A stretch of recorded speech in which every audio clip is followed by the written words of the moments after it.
Salut mes petits ninjas, on se retrouve aujourd'hui pour une nouvelle vidéo.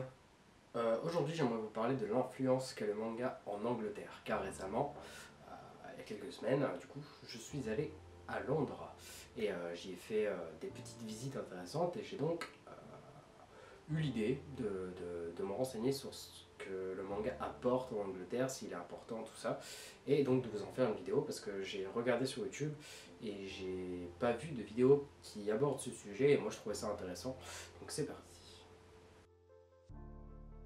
Premièrement, le manga n'est pas si important que ça là-bas. Évidemment, comme on s'en doute, c'est le comics qui est mis en avant, qui est important et qui est plus intéressant là-bas que le manga. Bien sûr, et bien évidemment, il y a quelques boutiques qui vendent quand même des mangas, fort heureusement d'ailleurs, et certains préfèrent quand même les mangas aux comics, comme en France, comme partout dans le monde, ça arrive, c'est comme ça. Quel manga fonctionne, quel manga ne fonctionne pas, pourquoi ça ne fonctionne pas. On parlait de la différence même entre l'édition française et l'édition anglaise, américaine, canadienne, parce que c'est la même. Alors premièrement, certains mangas fonctionnent extrêmement bien là-bas. Il y en a notamment trois. Donc il y a Akira, parce que c'est l'un des premiers qui est arrivé et que ça a été le manga qui a touché pas mal de monde et qui continue de bien fonctionner, que ce soit en France ou en Angleterre, parce que là-bas, il m'a dit que ça fonctionnait très bien. Ensuite, c'est l'attaque des titans. Ça, on a pu le voir parce que Pika a même fait une anthologie sur l'attaque des titans avec beaucoup de dessinateurs américains qui s'amusaient à reprendre les personnages, les titans, et à en faire en fait d'autres choses. Donc l'attaque des titans est très populaire aussi là-bas. Et le troisième qui fonctionne extrêmement bien, c'est My Hero Academia. Pourquoi? Parce que c'est du super-héros et les super-héros ça fonctionne. Après, bien évidemment, les classiques comme One Piece, Dragon Ball ou Naruto fonctionnent parce que ce sont de gros titres très populaires. Naruto est d'ailleurs un peu plus populaire que One Piece en termes de vente et de popularité du coup en Angleterre. Aux États-Unis, tout ça, j'en sais rien, mais en Angleterre, Naruto est plus facile à vendre que One Piece. L'édition française, donc disons que nous on a toujours eu notre petite jaquette et tout ça, tandis que l'édition américaine, c'est tout de suite la couverture en carton. Leur édition est également un tout petit peu plus grande et le prix est également un tout petit peu plus élevé. Donc c'est 6,95 il me semble un manga de chez Kana. Tandis que Naruto, déjà là-bas il n'y a qu'une seule maison d'édition, c'est Viz Media. C'est eux qui ont absolument toutes les licences.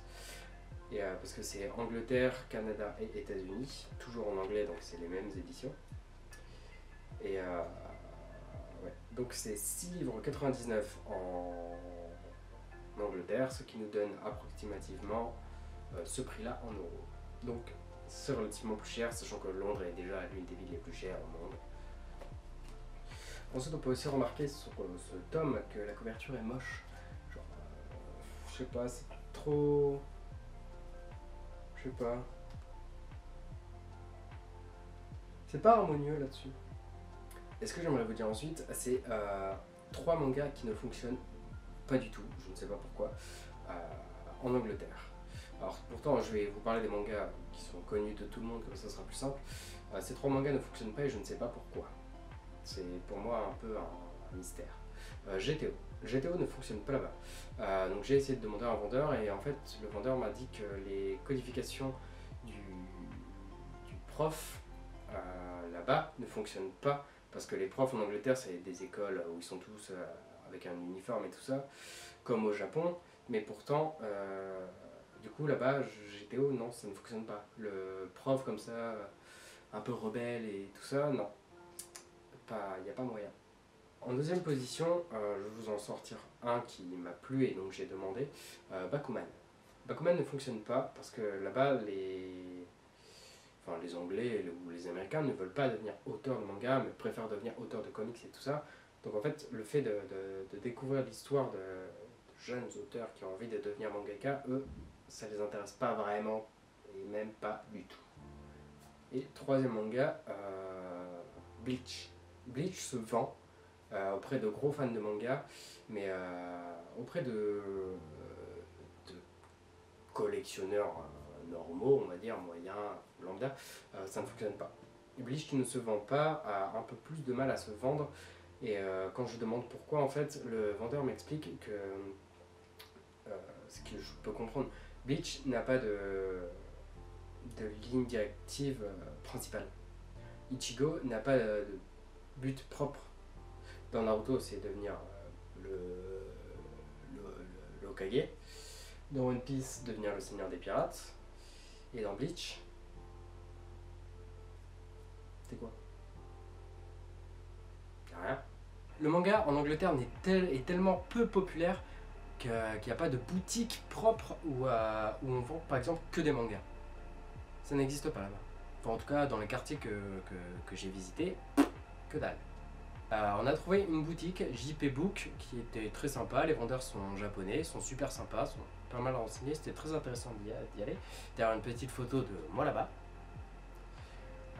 Où je pus me procurer le tome 42 de Naruto en VO. C'était ma petite joie quand je l'ai vu. Je l'ai pris immédiatement, hein, j'ai pas vraiment réfléchi.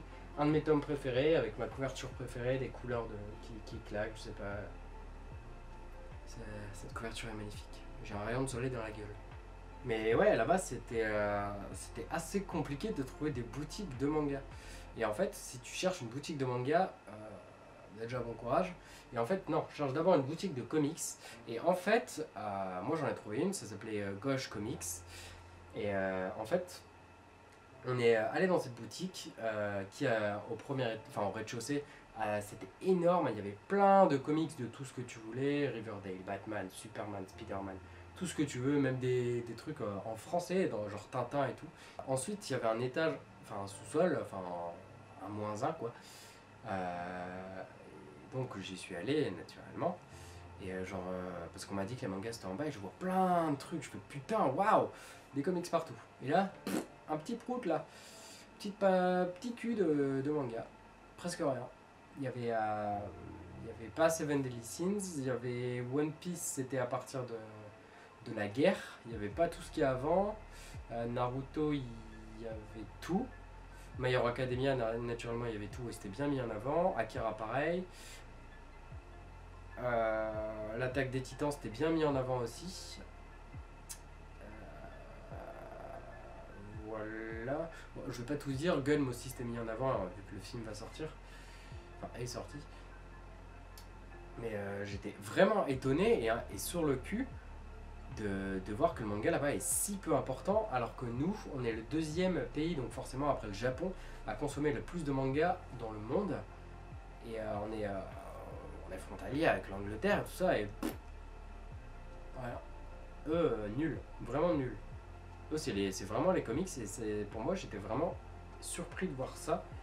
Et j'ai trouvé ça très intéressant, donc d'apprendre qu'en fait là-bas, le manga n'est vraiment pas populaire.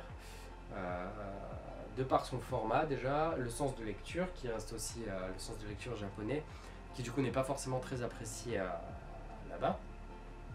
Le fait que ce soit en noir et blanc, ça gêne certaines personnes. Pourquoi?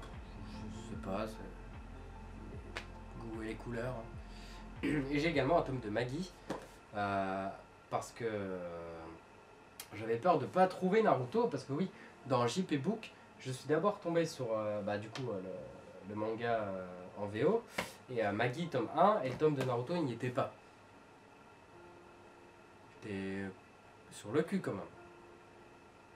Mais ouais, c'était vraiment difficile de trouver des mangas en fait, tout simplement. Et quand je suis tombé donc sur Naruto, où c'est le vendeur de JP Books qui m'a conseillé d'aller à Gauche Comics parce que impossible de trouver des magasins, hein, même en tapant sur le net et tout.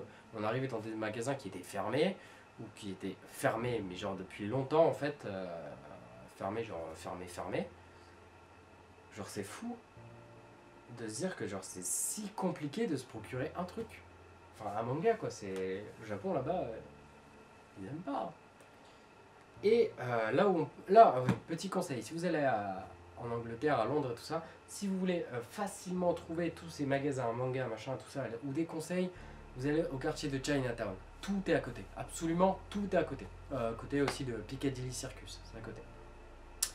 Mais ça fait un peu mal au cul de te dire que genre en dehors du gros quartier de Chinatown ou Asie, tout ça, genre une boutique comme ça. Il y a à Camden, le marché de Camden aussi, où là j'ai pu trouver un petit shop tout rikiki avec quelques figurines et des tomes. Donc c'était intéressant. Mais à part ça, parce que c'est un marché, mais sinon, c'est vraiment super compliqué. Je pensais pas que c'était si impopulaire que ça le manga là-bas. J'espère donc que cette vidéo vous aura plu. Moi je suis complètement malade, ça se voit peut-être pas, mais j'ai la tête qui tourne de ouf. Je suis à bout de souffle, je suis vraiment claqué, c'est assez compliqué, je sors d'une grippe et j'en suis pas tout à fait remis. Je vais donc m'empresser de retourner sous la couette, dormir, un peu ranger ce bazar. Je vous dis donc à très bientôt pour une prochaine revue manga ou sur une vidéo sur Londres, je ne sais pas encore. En tout cas, ce sera l'un des deux. Je vous fais donc de gros bisous. J'espère que tout se passe bien, que vos vacances se passent bien si vous êtes en vacances, parce que je ne sais pas quand est-ce que sort cette vidéo exactement. En tout cas, à très bientôt. Bisous sur les fesses.